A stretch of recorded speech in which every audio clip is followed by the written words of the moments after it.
자, 그렇다면 우리나라의 건강보장 제도는 어떠한지 한번 살펴보도록 하죠. 자, 건강보장 제도의 이제 발전 과정을 보면은 우리나라가 1963년도에 300인 이상 사업장 임의 적용 근거를 마련하고 1977년도에 500인 이상 사업장에 당연 적용이 되었습니다. 그리고 1979년 공무원 및 사립학교 교직원 당연 적용, 300인 이상 사업장 당연 적용을 했죠. 그리고 자영업자 제도에서 지역의료보험 1차 시범사업 실시를 하고 직장의료보험 조합이 설립이 되었어요. 지역의료보험 2차 시범사업 실시, 농어촌 자영자, 도시지역 자영업자를 이제 적용을 하게 된 거죠. 그리고 100인 이상 사업장 당연 적용, 16인 이상 사업장 당연 적용이 되면서 1989년도에는 전국민 건강보험 제도가 시행이 된 겁니다. 자, 그러면은 2019년 한번 보세요. 외국인 지역가입자 당연 적용이 되면서 2011년도에 사회보험 징수를 통합했어요. 그래서 건강보험, 국민연금, 고용보험, 산재보험을 이 한 곳에서 다 징수를 하죠. 2003년에 직장 가입자와 지역 가입자의 보험 재정을 통합했습니다. 그러면 건강보장 적용 현황을 보면은 건강보험은 이제 직장하고 지역으로 나누죠. 직장의료보험이 이제 70.7%로 상당히 많고 나머지 30%가 지역이에요. 의료급여는 한 2.9%예요. 우리나라 의료급여를 받는 사람들이 지금 현재 2025년 현재 170만이거든요. 그 당시에는 2023년 기준으로 해서 151만인데 이 1년 사이에 한 10만, 20만 계속 늘어나죠. 자, 우리나라의 국민건강보험은 우리나라 사회보험 형태의 의료보장제도의 하나죠. 소득보장하고 의료보장으로 나눈다고 했죠. 거기에서 의료보장제도의 하나예요. 전 국민을 대상으로 단일한 보험자가 운영하는 National Health Insurance, 국민건강보험 형태입니다. 국민의 질병, 부상에 대한 예방, 진단, 치료, 재활과 그러니까 질병, 부상에 대해서 프리벤션부터 시작해서 3차, 1차, 2차, 3차 다 포함이 되고 출산, 사망 및 건강 증진에 대해서 보험급여를 실시함으로써 국민 보건 향상과 사회보장의 이바지함을 목적으로 하고 있습니다. 기본 요건은 접근성의 보장, 효율성의 확보, 형평성의 확보, Access, Efficiency, Equity, 그 다음에 Sustainability라고 해서 지속 가능성이 확보예요. 근데 지금 국민건강보험 재정이 굉장히 많이 악화되어 있는 걸로 알고 있습니다. 그래서 지속 가능성이 확보되는 것도 굉장히 중요하다고 볼 수가 있죠. 건강보험, 우리나라 국민건강보험 특성, 법률에 의해서 강제 가입하고 보험료 납부 의무가 있어요. 징수를 하죠. 단기적 성격의 보험은 무슨 뜻일까요? 1년 단위로 보험료가 달라져요. 부담 능력에 따른 보험료의 차등 부과. 이거는 이제 소득 수준에 따라서 보험료를 차등으로 부과시킨다. 하지만 2만 원을 냈건 780만 원을 냈건 보험급여, 응급실에 가서 외래에 가서 받는 서비스는 균등하게 보장된다. 자, 보험료의 차등부가 보험급여의 균등 보장. 이 부분은 잘 기억을 하시기를 바랍니다. 건강보험의 재원은 수익자 부담의 원칙이죠. 그래서 국민건강보험공단에서 보험료를 갖고 좀 좋은 건전한 곳에 투자를 해야 되는데 이거 이제 말아먹으면 이제 큰일 납니다. 급여 우선의 원칙은 뭐냐면은 먼저 응급실을 갔는데 응급실에서 계산하기 전에 먼저 치료 서비스를 제공하죠. 이게 급여 우선의 원칙이에요. 적정 급여의 원칙. 적정하게 서비스를 해라. 그 다음에 사후 치료의 원칙은 뭐냐면은 먼저 치료를 하고 난 다음에 그 다음에 이제 돈을 내라. 그리고 사후 치료 같은 경우에는 사후 사전급여, 사후급여에서 우리나라는 또 사후급여죠. 제3자 지불의 원칙. 자, 제3자 의료 국민건강보험공단에서 누구에게 보험료를 징수하죠? 국민들에게 보험료를 징수하고 사용자, 의무자 다 해서 지불하고 그 다음에 그 돈을 국민건강보험공단 밑에 있는 심사평가원에서 심평원에서 국민건강보험공단에다가 그 청구한 거를 내면은 국민건강보험공단에서 누구에게? 의료 서비스 공급자들에게 이제 보험료를 주는 거죠.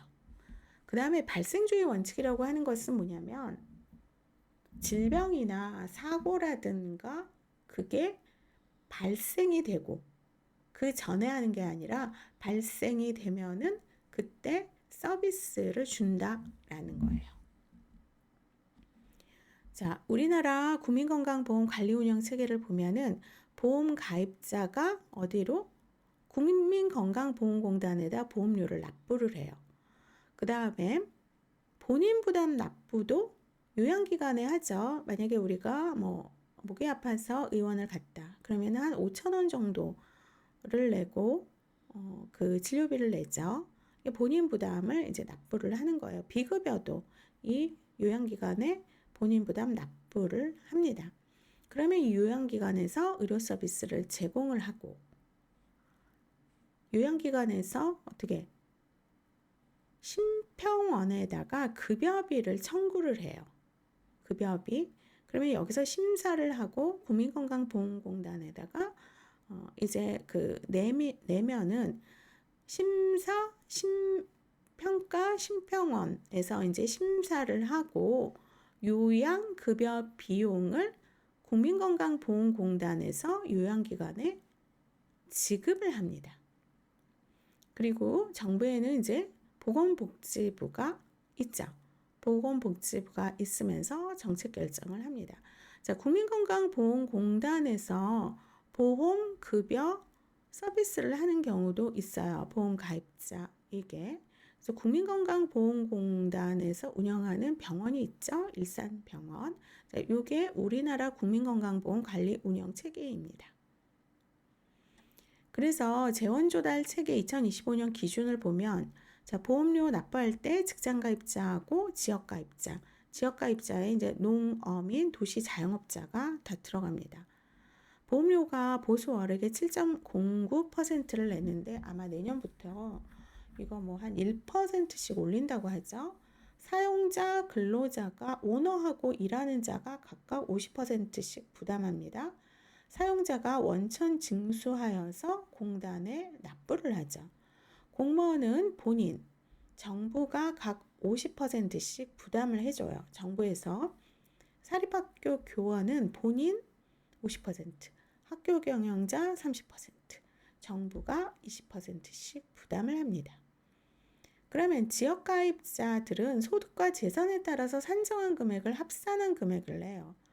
그러면은 회사에서 은퇴하고 내가 무슨 어떤 아파트도 있고 자동차도 있다. 그러면은 다 내야 돼요. 국가에서 50% 대주는 게 없습니다. 그래서 지역가입자의 소득 월액의 7.0%를 내고 그 다음에 재산을 본다는 거예요. 보험료 부가점수의 점수당 단가 208.4원을 곱한 금액입니다. 세대의 지역가입자가 연대하여 납부한다라고 하는 것은 한 세대 기준으로 해서 보험료를 낸다라는 거죠. 자, 국고에서는 해당 연도 보험료 예상 수입액의 한 14%를 주고 또 건강연도, 해당 연도 보험료 예상 수입액의 한 6%인데 이거는 그 담배를 필 때 담배 부담금을 내거든요. 담배 부담금 예상 수입액의 65% 이내 국민 건강증진기금으로 해서 재원 조달을 합니다. 그러니까 보험료와 국고 건강증진기금 이렇게 해서 그 재원 조달 돈을 그 재원 조달을 한다라는 거죠. 그러면 보험급여의 범위를 살펴보면 급여 목록 체계가 있어요. 포지티브 리스트 시스템이라고 하는데 보험 급여하는 질병 부상과 행위를 열거하고 열거되지 않은 질병 부상과 행위는 비급여가 되는 체계예요. 비급여 목록 체계의 네거티브 리스트 시스템, 보험 급여를 하지 않는 질병 부상과 행위를 열거하고 열거되지 않은 질병 부상과 행위는 급여하는 체계죠. 그래서 우리나라 의원하고 대부분 의원들이 비급여 갖고 먹고 살죠. 국민건강보험에서는 급여 목록 체계와 비급여 목록 체계 모두 사용을 하고 만약에 새로운 의료행위가 발생되면 보건복지부 신의료기술평가위원회가 신의료기술 여부를 판단하고 이에 대한 급여 여부를 보건복지부와 건강보험심사평가원단이 판단한 다음에 이거는 보험 서비스로 보험급여 서비스로 할 수 있다. 이거는 그냥 비급여 체계로 둘 수 있다라고 해서 나눈다라는 거죠. 자, 그래서 보험급여의 종류는 현물급여, 요양급여와 건강검진, 현금급여의 요양비, 장애인 보조기기, 가입자 및 피부양자 중 장애인 복지법에 의해서 등록한 장애인에게 장애인 보조기기 살 돈을 줘요. 그 다음에 이제 요양비도 줄 수 있죠. 본인 부담액 상한제, 가입자 및 피부양자에게 본인 부담액에 너무 많이 본인 부담을 냈다 그러면 이제 돌려줄 수 있죠. 그 다음에 임신 출산 진료비, 임신 출산 유산사산 포함이 되어 있습니다. 이러한 게 확인된 건강보험 가입자 또는 피부양자에게 현금 급여를 해주고요. 2세 미만인 가입자 또는 피부양자의 법정 대리인, 출산한 가입자 또는 피부양자가 사망한 경우에 이러한 그 진료비를 줍니다. 자, 급여와 비급여. 보건복지부 장관이 의학적인 타당성, 의학적 중대성, 치료 효과성 등 임상적 유용성, 비용 효과성, 환자의 비용 부담 정도, 사회적 편익 및 건강보험 재정 상황을 고려해서 요양급여 대상의 여부를 결정하는데 예를 들어서 폐암에 먹는 그 폐암 약이 하나 있어요. 근데 그 항암제가 있었는데 그거를 이제 한 번 먹었을 때 한 달에 이제 600만 원씩 들었다는 거예요. 그래서 이런 이제 진단 약들이 굉장히 많아요. 뭐 희귀약품이라든가 그런 희귀 질환 같은 경우 산정 특례를 못 받을 경우에 부담감이 굉장히 크죠. 그래서 이렇게 여러 가지 이러한 상황을 고려해서 요양급여 보험료가 돼야 된다. 보험으로 끌어와야 된다 해서 그 폐암에 들어가는 그 대표적인 항암제가 한 달에 600만 원 본인 부담에서 한 달에 뭐 한 6만 원만 내는 걸로 이제 보험급여가 바뀌어졌죠. 이런 것을 보건복지부 장관이 고려해서 요양급여 대상의 여부를 결정한다는 겁니다. 비급여 유형을 보면 치료적 비급여, 제도 비급여, 선택 비급여가 있어요. 치료적 비급여는 등재 비급여, 기준 비급여로 나눕니다. 안전하고 유효하면서 의학적으로 필요한 의료이나 비용 효과성 등 진료상의 경제성이 불분명한 경우, 자, 다빈치 로봇 수술, 체외 충격파 치료, 지속적 통증 자가 조절, PCA죠. 이런 거는 비급여로 정하고 있습니다. 그 다음에 건강보험 급여 목록 고시에 등재되어 있지만 실시 기준 등을 초과해서 비급여로 적용되는 항목이 MRI 진단, 초음파, 진정 내시경 환자 관리료가 있습니다. 그래서 초음파 같은 경우 보험이 되는 게 있고 비급여가 되는 게 있고요. MRI 같은 경우에는 암이나 뭐 종양이나 그런 게 진단이 돼야지 보험이 되는 경우가 있습니다. 어디 하나가 안 좋아야 돼요. 그래서 이 치료적 비급여 같은 경우에는 질병의 진단, 치료 이런 것을 목적으로 하지만 비용 효과성 등이 어떤 비용이 들어가서 목적 달성이 되나 안 되나 그게 이제 비용 효과성 문제거든요. 이러한 비용 효과성 등이 불분명해서 비급여로 이제 정한 경우가 치료적 비급여예요. 그 다음에 상급병 진료 차액, 선택진료비, 재증명 수수료로서 관련 제도적 규정에 따라서 비급여로 정한 경우 이게 제도 비급여인데 예를 들면은 재증명 수수료 그쵸? 진단비는 이제 뭐 10,000원이나 뭐 20,000원 그렇게 해서 내죠. 그 다음에 사망진단 하는 사망진단 비용 사망진단서를 떼려면은 기본이 30이죠. 그 다음에 종합병원이 50이고 아마 대형병원은 한 6, 70만 원 되는 것 같아요. 이런 것이 이제 제도 비급여라고 할 수가 있고 상급병 진료 차액도 제도적으로 마련해서 제도적 규정에 따라서 비급여로 정했습니다. 그 다음에 선택 비급여가 있어요.